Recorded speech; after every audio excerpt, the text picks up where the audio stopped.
ठीक है, हम फ्रिक्शन देख रहे थे, तो फ्रिक्शन में हमने क्वेश्चन करा था, तो काफी वैरायटी के क्वेश्चन कर चुके थे। कुछ एक क्वेश्चन आज और करेंगे, उसके बाद हम नए चैप्टर पे आ जाएंगे, वर्क पावर एनर्जी पे।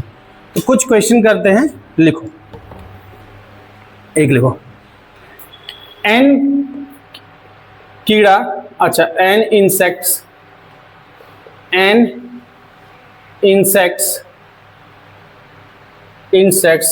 क्राउल, CRAWL बोर्ड पे लिखा, क्राउल मतलब चढ़ना जो है, an insects crawl up a hemispherical surface, crawl up board पे लिखा है, a hemispherical,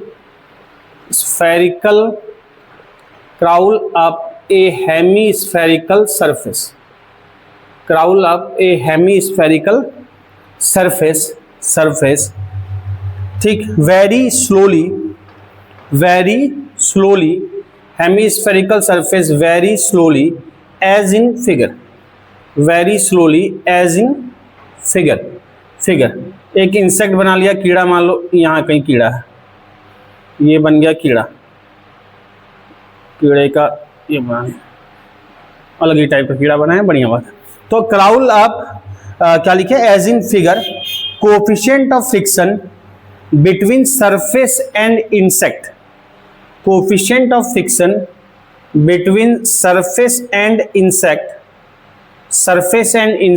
is mu, surface और इंसेक्ट के बीच में कोएफिशिएंट ऑफ फ्रिक्शन दे रखा है mu, coefficient of friction sorry mu, हाँ ठीक है, इज न्यू, इसकी वैल्यू भी दे दिया, इज न्यू, पूछा हुआ क्वेश्चन है, ठीक है ना, जेई का पूछा हुआ है, IIT जेई स्क्रीनिंग का, जब जेई का 2 एग्जाम हुआ करता था, मेंस और एडवांस, जेई का ही अलग से होता था, IIT का आती थी, तो IIT का ही क्वेश्चन है, आसान है। पर म्यू बिटवीन टू क्या लिखे, surface and insect is mu equal to 1/3 if the line joining the centre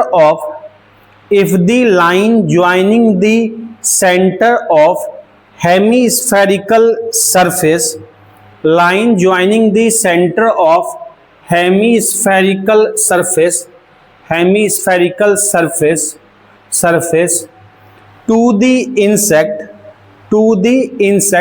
making an angle alpha, यानी ये एंगल है alpha, making an angle alpha with vertical, फिगर में है with vertical, alpha with vertical. तो आपको बताना है then the maximum possible value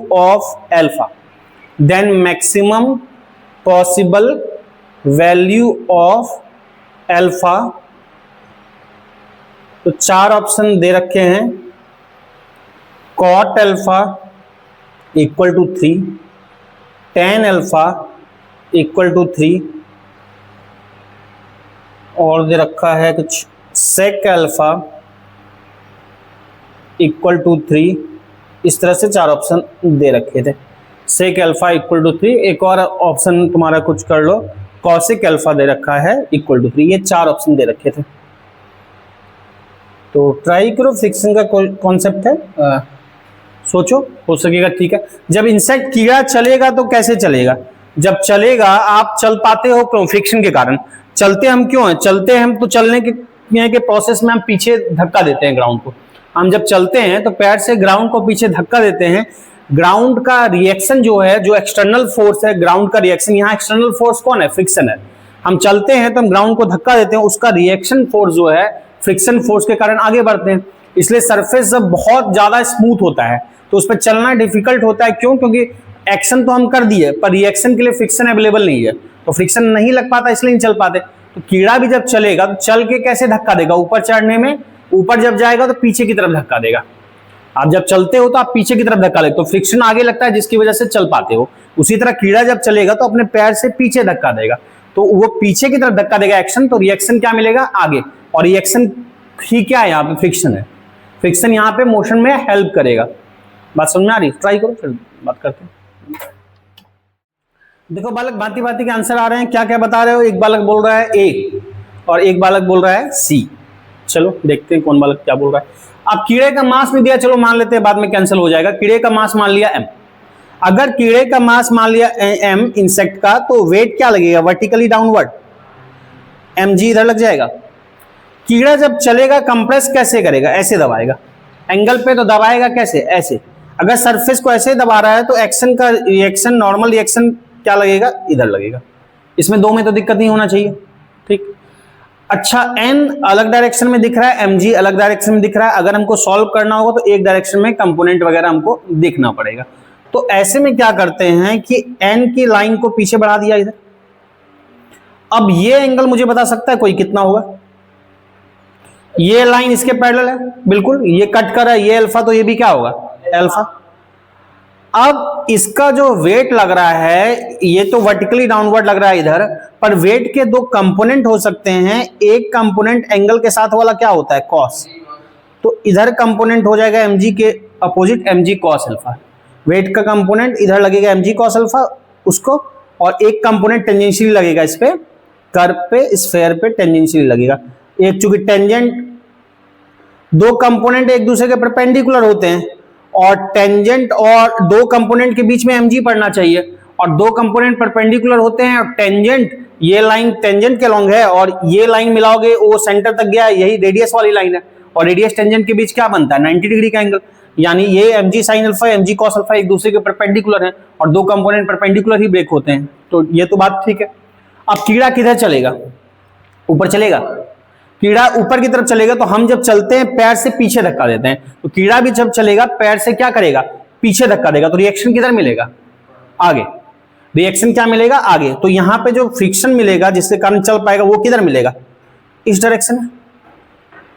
अब क्वेश्चन में क्या कहा गया कि मैक्सिमम पूछा गया, maximum possible value of alpha. तो ये मैक्सिमम पॉसिबल वैल्यू क्या केस होगा। अच्छा, यहां पे देखोगे नॉर्मल रिएक्शन क्या लग रहा है n, और नॉर्मल रिएक्शन इक्वल टू क्या है, उसके नॉर्मल रिएक्शन के अपोजिट क्या है mg sin अल्फा।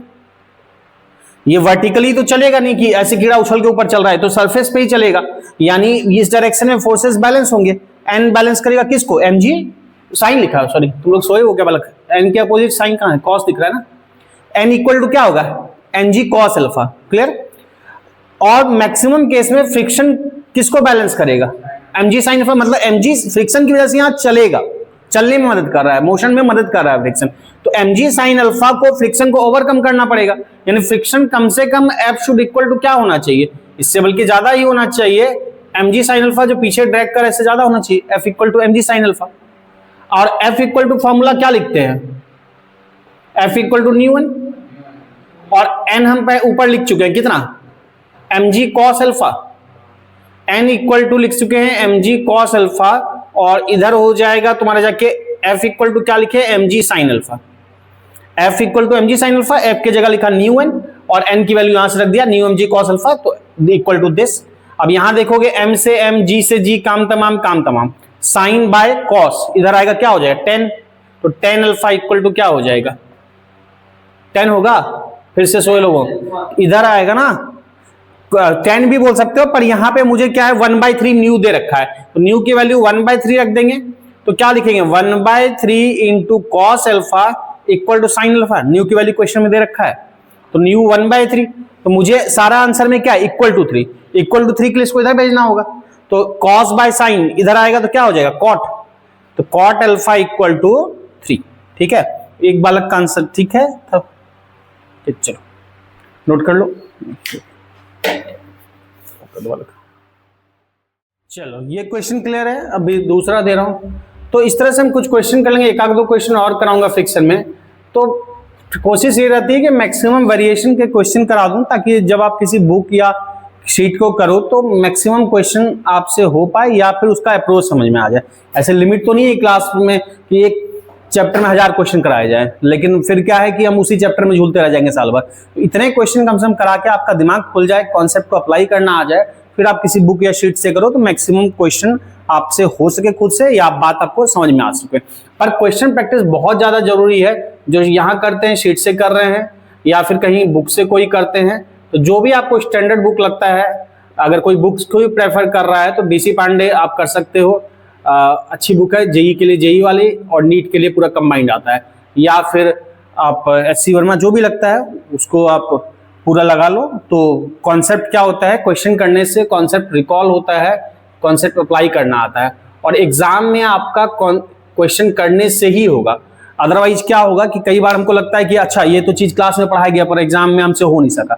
एग्जाम में इसलिए नहीं होता है, आपको देखा हुआ क्वेश्चन लगेगा क्योंकि आपको क्वेश्चन प्रैक्टिस की आदत नहीं है।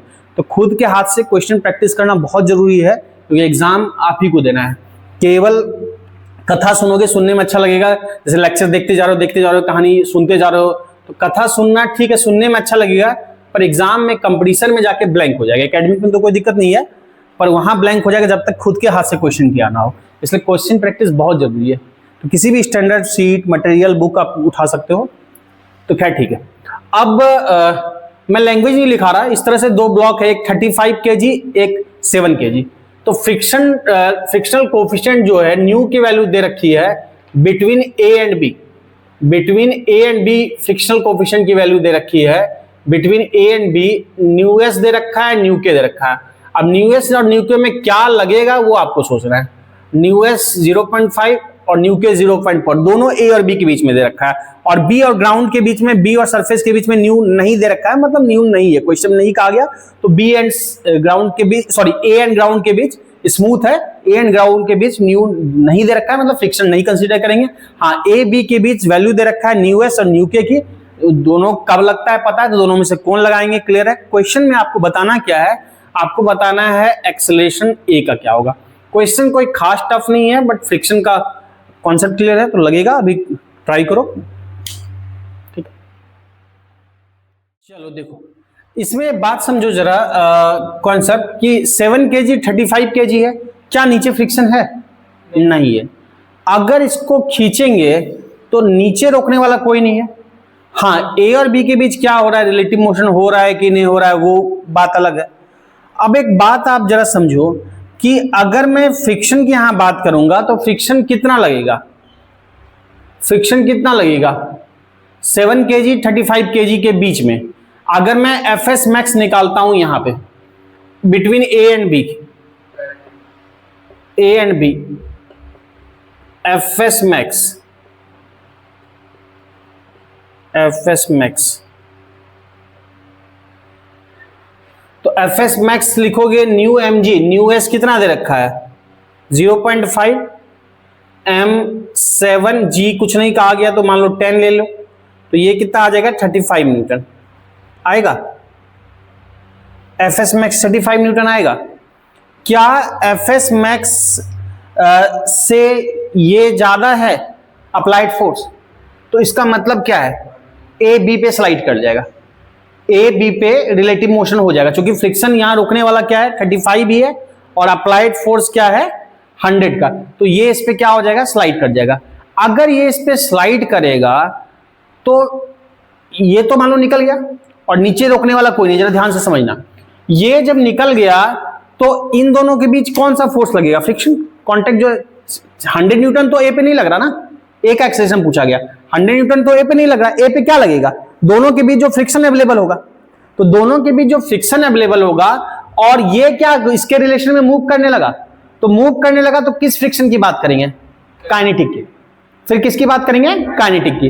तो ए और बी के बीच में जो काइनेटिक फ्रिक्शन है वो जरा निकालते हैं, एफ के, एफ के बिल्कुल क्या होगा न्यू के एम जी, तो न्यू के क्या है 0.4, और एम क्या है वो लिखोगे 7, और जी को 10 ले लिया, तो कितना आ जाएगा ये 7 इंटू 0.4 10 28 न्यूटन।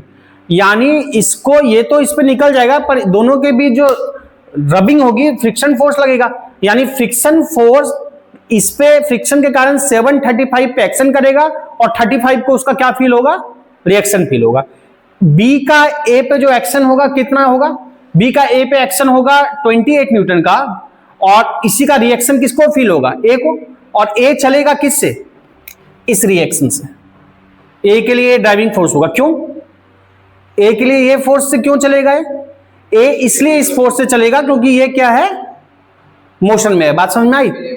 हाँ, तो ये चलेगा इतने से, तो ए के लिए जो अप्लाइड फोर्स है वो क्या हो जाएगा, A equal to simply F by M. तो ए के लिए अप्लाइड फोर्स हो जाएगा 28, और मास कितना दे रखा है 35, तो 28 बाय 35। कैंसिल होगा किसी से, 7 से, 7 चौक 28, 7 पंचे 20, तो कितना हो जाएगा 0, 5 चट्टे 40 ना, तो 0.8 मीटर पर सेकेंड स्क्वायर, ये आंसर होगा। समझ में आया? तो क्वेश्चन टफ नहीं है बट कॉन्सेप्चुअल है, ठीक है, तो इसको नोट डाउन कर लो। चलो एक क्वेश्चन और कर रहे हैं। इस टाइप के क्वेश्चन हमने पहले किया था लॉज ऑफ मोशन में, स्प्रिंग वाले क्वेश्चन, बट उस स्प्रिंग में हमने बिना फ्रिक्शन के कॉन्सेप्ट पे किया था, फ्रिक्शन तभी नहीं पढ़ा था। अब उसी स्प्रिंग वाले क्वेश्चन का फ्रिक्शन के तरीके से कर रहे हैं, मतलब फ्रिक्शन रहे तो क्या होगा, तो देखते हैं। इस तरह से स्प्रिंग मास सिस्टम है। एक मान लो कि ये ब्लॉक है से 4 kg का, इसके ऊपर एक और ब्लॉक रखा है 2 kg का, एक 4 kg का, एक 2 kg का। स्प्रिंग कांस्टेंट दे रखा है K, इसकी वैल्यू दे रखी है मान लो 1000 न्यूटन पर मीटर। स्प्रिंग कांस्टेंट दे रखा है K, इसकी वैल्यू दे रखी है 1000 न्यूटन पर मीटर।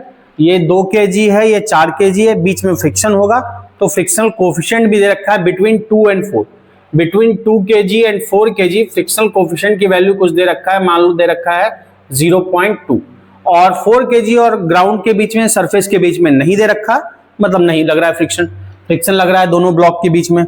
तो क्वेश्चन लिख लो, फाइंड मैक्सिमम कंप्रेशन, फाइंड, या इसको 2 kg कर लिया, ठीक है, कर सकते हो, या एक ही कर लो ना, जो करोगे कोई दिक्कत नहीं, 1 kg कर लिया।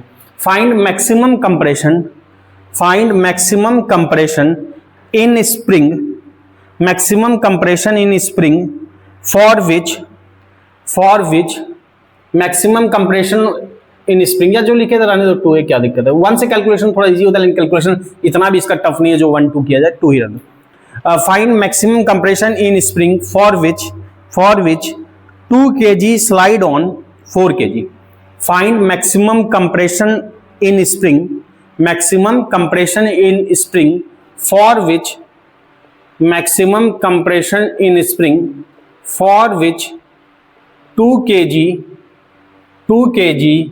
slide on 4 kg, 2 kg slide on 4 kg, maximum compression of spring for which 2 kg slide on 4 kg। अब जरा बात समझना, इसको जब कंप्रेस करेंगे तो ये 4 kg इससे अटैच है, तो ये कंप्रेस होगा, फिर स्प्रिंग फोर्स उल्टा लगता है, उसके कारण दोनों के बीच फ्रिक्शन नहीं होता था, तो इजीली अलग हो जाता। तो अब अगर फ्रिक्शन है तो फ्रिक्शन भी अलग होने में रोकेगा, तो बोला मैक्सिमम कंप्रेशन कितना करे जिसके कारण क्या हो, 2 kg स्लाइड करने लगे 4 kg पे, यानी फ्रिक्शन को ओवरकम कर ले। अब ट्राई करो, सोचो। चलो समझते हैं, ये ठीक क्वेश्चन है, जरा बात समझो। अच्छा एक वर्ड और इसमें जोड़ सकते हो कि मैक्सिमम कंप्रेशन जिसके लिए जस्ट स्लाइड वर्ड यूज कर सकते हो। Find the maximum compression on spring या in spring for which 2 kg just slide on 4 kg। Just का मतलब है कि उतना ही हुआ कि बस अब स्लाइड करने लगा, यानी स्लाइड करने से पहले क्या होता होगा जरा समझना। स्लाइड करने से पहले क्या होता होगा, जब हम कंप्रेस करते होंगे तो दोनों स्प्रिंग फोर्स के कारण दोनों साथ में चलता होगा, पहले यही होता होगा ना कि जस्ट हम जैसे कंप्रेस करते होंगे दोनों साथ चलता होगा। अगर उससे साथ चलने तक का मामला जहां मैक्सिमम है, उससे थोड़ा ज्यादा अगर उल्टा फोर्स मिल जाए तो दोनों क्या हो जाएगा, अलग हो जाएगा। तो जस्ट स्लाइड का मतलब क्या है कि अगर मैं एक्सेलरेशन निकालूंगा टिल दोनों साथ चल रहा है, उससे थोड़ा सा ज्यादा मिलेगा, अलग हो जाएगा। तो जस्ट हम उतना कोई लेते हैं जितना तक मैक्सिमम दोनों साथ चल रहा है, तो A इक्वल टू एक्सेलरेशन, उस केस में क्या होगा, total force by total mass. Total जो स्प्रिंग कंप्रेस कर रहे हैं, फिर जो उल्टा फोर्स लगा रहा है वो कितना है हमको पता नहीं, हमने मान लिया F है, तो A equal to F by M, और दोनों का साथ चलना 2 + 4 क्या हो जाएगा 6, तो A इक्वल टू हो जाएगा F/6। बात समझ में आ रही है? F क्या हमको पता नहीं है, अभी देखते हैं। अब एक बात समझो कि जब अलग होगा जस्ट, मामला क्या पड़ेगा, ये कंप्रेस होगा, फिर छोड़ोगे जब तक अलग नहीं हुआ दोनों एक जैसा पीछे आएगा, लेकिन जब अलग होगा तो जैसे कंप्रेस करोगे, ये तो स्प्रिंग के साथ अटैच है 4 kg, ये स्प्रिंग को तोड़ के तो बाहर नहीं जाएगा, अलग कौन हो रहा है 2 kg। 2 kg पे डायरेक्ट स्प्रिंग फोर्स तो नहीं लग रहा, 2 kg अगर अलग होगा तो 2 kg पे कौन सा फोर्स लगेगा, एकमात्र फ्रिक्शन फोर्स लग सकता है। 4 और 2 के बीच कौन सा फोर्स लगेगा, फ्रिक्शन लगेगा। स्प्रिंग फोर्स तो डायरेक्ट इस पे लग रहा है, स्प्रिंग तो धक्का 4 kg को दे रहा है, तो जब अलग होने की बात करेंगे तो अलग अगर होगा तो कोई ना कोई फोर्स लगेगा तभी तो ये अलग होगा। तो यहां जो फोर्स 2 kg पे लगेगा अलग होने के लिए, वो स्प्रिंग फोर्स नहीं लगेगा, वो क्या लगेगा? फ्रिक्शन। स्प्रिंग फोर्स तो दोनों पे ऐसे ही असर डालेगा, तो स्प्रिंग फोर्स डायरेक्ट 4 kg पे नहीं लग रहा, उस पे क्या लग रहा है? फ्रिक्शन। 2 kg पे, सॉरी 2 kg पे क्या लगेगा? फ्रिक्शन। जस्ट लाइक यहां की तरह कि हमने 100 न्यूटन पे एक्शन किया तो इस पे क्या लगा? फ्रिक्शन फोर्स लगा, जिसके कारण एक्शन का रिएक्शन, दोनों का कांटेक्ट एक ही फोर्स था, कांटेक्ट फोर्स दोनों के बीच में, दैट इज फ्रिक्शन। इस पे तो 7 kg पे 100 लग रहा था, पर 35 पे 100 नहीं लग रहा, 35 पे लगेगा फ्रिक्शन फोर्स। उसी तरह यहां पे 2 kg पे कौन सा लगेगा? Friction force. तो 2 kg जो ड्राइव होगा वो फ्रिक्शन की वजह से होगा, तो F equal to friction force, F equal to, हाँ वो भी देखेंगे, पर F इक्वल टू क्या लिखेंगे? फ्रिक्शन फोर्स 2 kg वाले के लिए ड्राइव करेगा, F इक्वल टू ma, यही ड्राइव करेगा। और m इंटू ए, m क्या है? 2 kg, 2 kg पे मैं देख रहा हूं, मैं बात कर रहा हूं अभी 2 kg की, इंटू ए दोनों का जस्ट साथ है, इससे थोड़ा सा ज्यादा होगा तो अलग हो जाएगा। तो मैंने F/6 है, इससे 0.0000000 कई टाइम 0.1 भी ज्यादा होगा तो अलग हो जाएगा, तो मैंने जस्ट वहां के लिया, तो दैट इज क्या लिखेंगे? F/6 equal to friction force. Friction force क्या लिखेंगे इन दोनों के बीच? New N. तो इन दोनों के बीच अगर फ्रिक्शन लिखेंगे तो F equal to mu N, यानी कि न्यू mg, न्यू कितना दे रखा है? 0.2, और n इसका वेट दबाएगा 2 kg का, तो क्या लिखेंगे? 2 इंटू जी कुछ नहीं है तो हमने लिख लिया 10, तो 2 न्यू mg ये लिख लिया 10, तो कितना हो जाएगा ये? 4। तो फ्रिक्शन फोर्स इक्वल टू क्या होगा? 4। समझ में आ रहा है? यही ड्राइविंग होगा। तो यहां से F निकल जाएगा, 2 तिया 6, 3 चौके क्या हो जाएगा? 12। तो फ्रिक्शन फोर्स कितना निकल गया? सॉरी, ये जो F निकल गया इस फ्रिक्शन फोर्स के हेल्प से, ये F क्या निकल गया? 12 न्यूटन। F निकल गया क्या? 12 न्यूटन। ये F कौन था? ये था जो दोनों को साथ चला रहा था। दोनों को साथ कौन चला रहा है? स्प्रिंग फोर्स, जो अप्लाइड फोर्स, जो धक्का लगा, स्प्रिंग इधर धक्का दिया, तो F निकल गया स्प्रिंग फोर्स। स्प्रिंग फोर्स कितना निकला? स्प्रिंग फोर्स के कारण, यही तो स्प्रिंग फोर्स ही था ना, ये जो साथ चला रहा था। तो स्प्रिंग फोर्स निकल गया हमसे क्या? 12 न्यूटन, और स्प्रिंग फोर्स निकल गया, तो F इक्वल टू क्या होता है? माइनस kx, माइनस तो डायरेक्शन बताता है, मैग्नीट्यूड से लिखेंगे तो मतलब हमको kx से, तो x इक्वल टू क्या होगा? Simply F/k। F हम निकाल चुके हैं, k क्वेश्चन में गिवन है, 12/k कितना गिवन है? 1000, तो आंसर हो जाएगा 12/1000। अगर लिखना है पॉइंट में तो कितना होगा? 0.012 मीटर। सेंटीमीटर लिखना है तो क्या कर देंगे? इंटू 100, यानी 1 पॉइंट, और सेंटीमीटर में बोला जाए तो कितना होगा सेंटीमीटर में? सेंटीमीटर में 1.2 सेंटीमीटर। क्या बोलो बालक? हाँ, 1.2 सेंटीमीटर। तो क्लियर है? तो ये क्वेश्चन आपका ठीक था, कॉन्सेप्चुअल है, इसको नोट कर लो। फ्रिक्शन की कहानी खत्म करते हैं, अब शीट प्रैक्टिस करोगे, अब आएंगे वर्क पावर एनर्जी पे, तो इसको नोट डाउन कर लो।